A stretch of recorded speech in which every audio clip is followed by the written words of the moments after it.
PRN Negeri Sembilan telah pun selesai dan keputusannya seperti yang kita tahu, di mana gabungan Barisan Nasional dan Perikatan Nasional telah menang besar dan juga Pakatan Harapan kalah teruk di Negeri Sembilan, ditolak oleh pengundi di Negeri Sembilan, di mana heavyweight, ahli politik yang besar seperti Datuk Seri Aminuddin dan juga Anthony Locke telah kalah teruk di tempat masing-masing, telah ditumbangkan. Dinafikan bagaimana UMNO dan PAS di bawah gabungan Barisan Nasional dan Perikatan Nasional, mereka telah berjaya memaksimumkan sentimen Melayu Islam untuk menolak kerajaan Pakatan Harapan yang diterajui oleh Datuk Seri Anwar Ibrahim.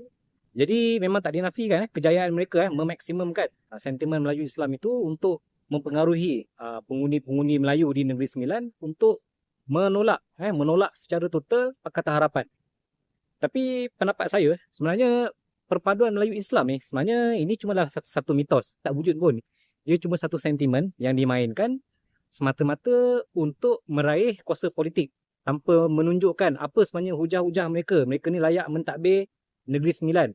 Apakah manifesto untuk rakyat Negeri Sembilan?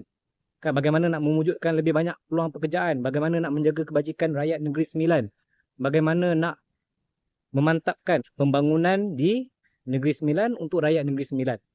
Tapi apa yang saya nampak sepanjang kempen PRN Negeri Sembilan ini, yang dimainkan isu daripada gabungan BN dan PN adalah memainkan isu, mereka memainkan sentimen Melayu Islam. Melayu Islam mesti bersatu untuk menentang Pakatan Harapan. Kata kononnya dikuasai oleh parti DAP. Dapatan saya ni memang jangkakan tepat, dan apa yang saya jangkakan ini memang betul. Ia cuma satu mitos, cuma satu permainan politik.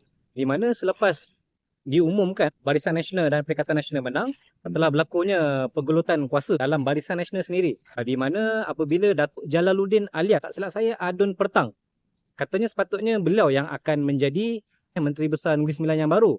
Tapi akhirnya diumumkan Datuk Ismail Lassim Adun Juasih telah diumumkan menjadi Menteri Besar Negeri Sembilan yang baru. Jadi kalau kita lihat di media sosial ni yang sedang viral, mana gambar dalam dewan banyaknya kerusi kosong, kerana mungkin telah berlakunya satu pemboikotan daripada adun-adun Barisan Nasional yang lain yang tidak berpuas hati, mana calon Datuk Jalaluddin Alias tidak dilantik menjadi Menteri Besar. Kita dah boleh nampak sebenarnya ada permainan lain, ada pergelutan kuasa dalam Barisan Nasional. Kononnya mereka ini nak membela nasib Melayu, nak mempertabatkan Islam, tapi realitinya semua adalah merebut kuasa politik. Jadi kalau kita lihat tadi, Tan Sri Rakyat Yatim ada membertingkaikan tentang campur tangan Presiden UMNO, Datuk Seri Zahid Hamidi dalam adat istiadat Negeri Sembilan mempengaruhi lantikan Menteri Besar yang baru. Jadi kat sini kita boleh nampak apa sebenarnya yang sedang berlaku. Maknanya ada pertikaian, ada pergelutan, ada perpecahan dalam Barisan Nasional sendiri. Walaupun mungkin ia tak sama seperti apa yang berlaku di Johor, sebab Johor ni memang dikawal ketat. Tapi di Negeri Sembilan ini, walaupun sentimen itu dimainkan, Melayu Islam, perpaduan untuk menumbangkan Pakatan Harapan, tapi realitinya selepas mereka menang, mereka sesama sendiri berebut kuasa. Siapakah yang sepatutnya, yang layak dilantik menjadi Menteri Besar Negeri Sembilan yang baru? Kita sama-sama tengok macam mana. Adakah Datuk Jalaluddin Adun Pertang ini akan dilantik menjadi exco dalam kerajaan Negeri Sembilan? Kalau tak dilantik, itu maknanya memang secara terang-terangan berlakunya pergelutan, power struggle UMNO Negeri Sembilan. Kalau kita lihatlah sekarang ini, dimain di media sosial, banyaklah orang-orang Melayu kita ni macam bersorak, katanya kejayaan Melayu Islam bersatu untuk menang besar dalam pilihan raya Negeri Sembilan. Berlakunya pilihan raya di seluruh Malaysia, iaitu PRU, pilihan raya umum, boleh tawan Negeri Selangor ini daripada pemerintahan Pakatan Harapan. Memang ada potensi mereka boleh merampas jika sekiranya diadakan pilihan raya negeri di Selangor ini dalam waktu terdekat. Memang saya boleh jamin 99% Pakatan Harapan di Selangor boleh tumbang. Itu saya tak nafikan. Tapi sebenarnya apa yang berlaku dalam Barisan Nasional dan Perikatan Nasional ini sebenarnya tak seperti apa yang kita lihat dalam media sosial. Berlakunya perpaduan Melayu Islam, sebenarnya ada juga pertikaian. Kalau kita beranikan diri, kita tanya, siapakah sebenarnya calon Perdana Menteri sekiranya Barisan Nasional dan Perikatan Nasional ini menang dalam pilihan raya umum yang akan datang? Ini sepatutnya soalan yang kita tanya. Kerana kalau kita tengok, selain daripada Datuk Seri Zahid Hamidi, bukan beliau seorang saja yang berangan nak jadi Perdana Menteri. Seorang lagi daripada Parti Wawasan, iaitu Datuk Seri Hamzah Zainuddin. Beliau ni telah dibuang daripada Parti Bersatu kerana cuba nak langgar Tan Sri Muhyiddin Yassin.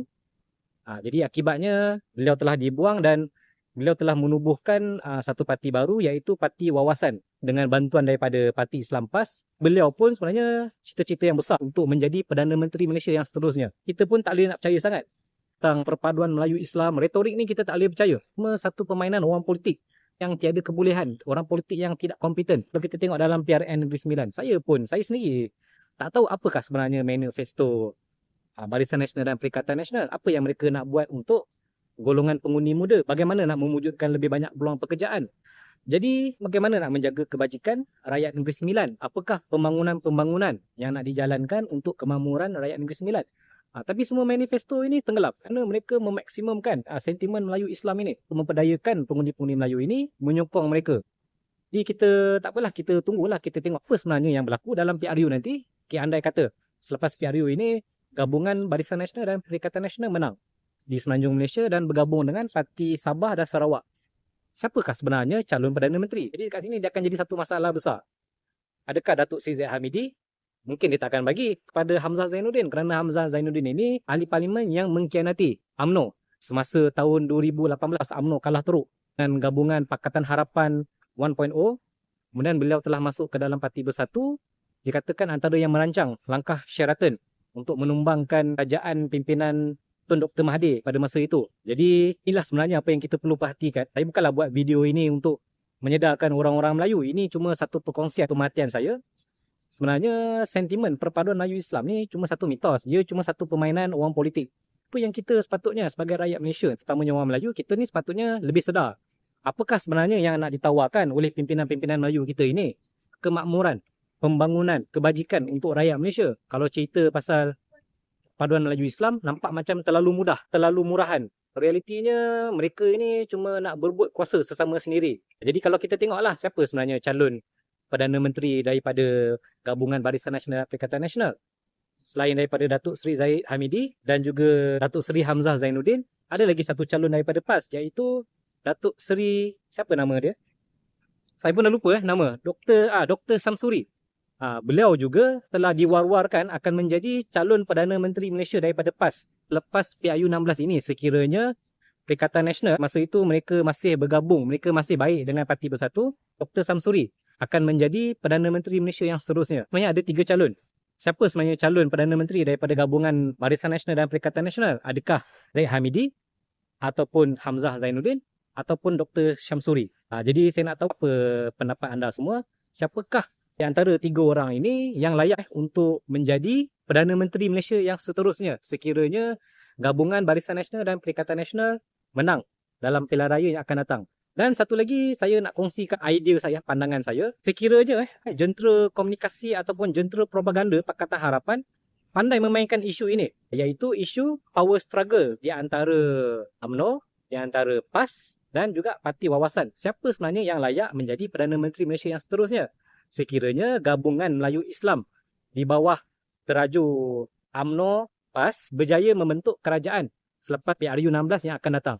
Inilah sebenarnya kalau kata jentera propaganda Pakatan Harapan ni bijak memainkan isu ini, mungkin sekurang-kurangnya Pakatan Harapan boleh mempertahankan kerusi-kerusi parlimen yang mereka menang sekarang, dan juga boleh mempengaruhi pengundi-pengundi Melayu ini untuk tidak mengundi, tidak menyokong gabungan Barisan Nasional dan Perikatan Nasional. Jadi itu sajalah, sekian pendapat saya. Jangan lupa untuk like, komen dan subscribe.